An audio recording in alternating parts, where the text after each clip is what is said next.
कुमार को पत्र लिखा है और वोटर लिस्ट में गड़बड़ी, नियमों के उल्लंघन और प्रशासनिक लापरवाही पर गंभीर चिंता जताते हुए कहा है कि ये प्रक्रिया तुरंत रोकी जानी चाहिए, इसमें कई खामियां हैं। ये सवाल तो बहुत पहले से राहुल गांधी जी उठा रहे हैं, जब इस मुद्दों को लेकर इतनी बड़ी लड़ाई हो रही थी। देखिए, इस कंट्री में 2012-14 के बाद पहला हमला हुआ आरक्षण पे। तो जब पहला हमला आरक्षण पे हुआ तो आरक्षण पक्ष के लोग जो 91% लोग हैं, उनसे ये लड़ नहीं सकते थे, तो इन्होंने नौकरी खत्म कर दी कंट्री में, ताकि ना रहेगी नौकरी, ना आरक्षण देना पड़ेगा। फिर दूसरा हमला हुआ संविधान पे। तो संविधान में इन्होंने SIR लाने का काम किया कि संविधान खत्म ऐसे नहीं करो, तो दलित, आदिवासी, EBC, OBC, माइनॉरिटीज, ये जो लोग हैं, इनका नाम ही काट दो।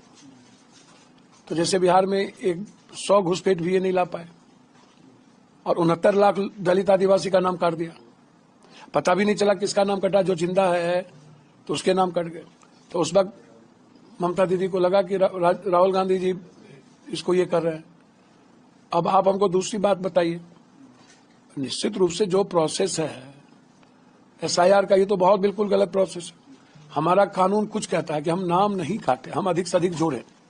और ये जिनको जोड़ रहे हैं वो विपक्ष का वोटर नहीं है, और जिनका नाम काट रहे हैं वो विपक्ष का वोटर है। और गलत प्रक्रिया के तहत जबरदस्ती, जब ये 2000 इस बार जब ये चुनाव में 400 पार नहीं कर पाए, तब इन्होंने ज्ञानेश को अपने बीजेपी पार्टी का एक कॉर्पोरेट गठबंधन का हिस्सा बना लिया और कई कानून ले आया जिसमें चुनाव आयोग पर ना तो कोई सवाल खड़ा हो सकता, ना कोर्ट रिव्यू कर सकता, ना चुनाव आयोग के बाद जब चुनाव आयोग रिटायर करेगा तब उस पर केस नहीं हो सकता।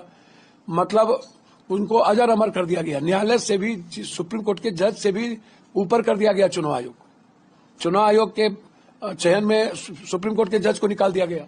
तो जब एक व्यक्ति को बिल्कुल अजर अमर कर दिया जाए कि तुम मरोगे ही नहीं, अजर अमर हो, कुंडली तुम्हारी भगवान ने दे दी, तो वो तो वैसे ही रावण हो जाएगा, हिटलर हो जाएगा। तो चुनाव आयोग तो हिटलर की तरह काम कर रहा है। वो डेमोक्रेसी और संविधान से इस कंट्री में चल ही नहीं रहा है, इस कंट्री की लोकतांत्रिक मूल्यों से नहीं चल रहा है।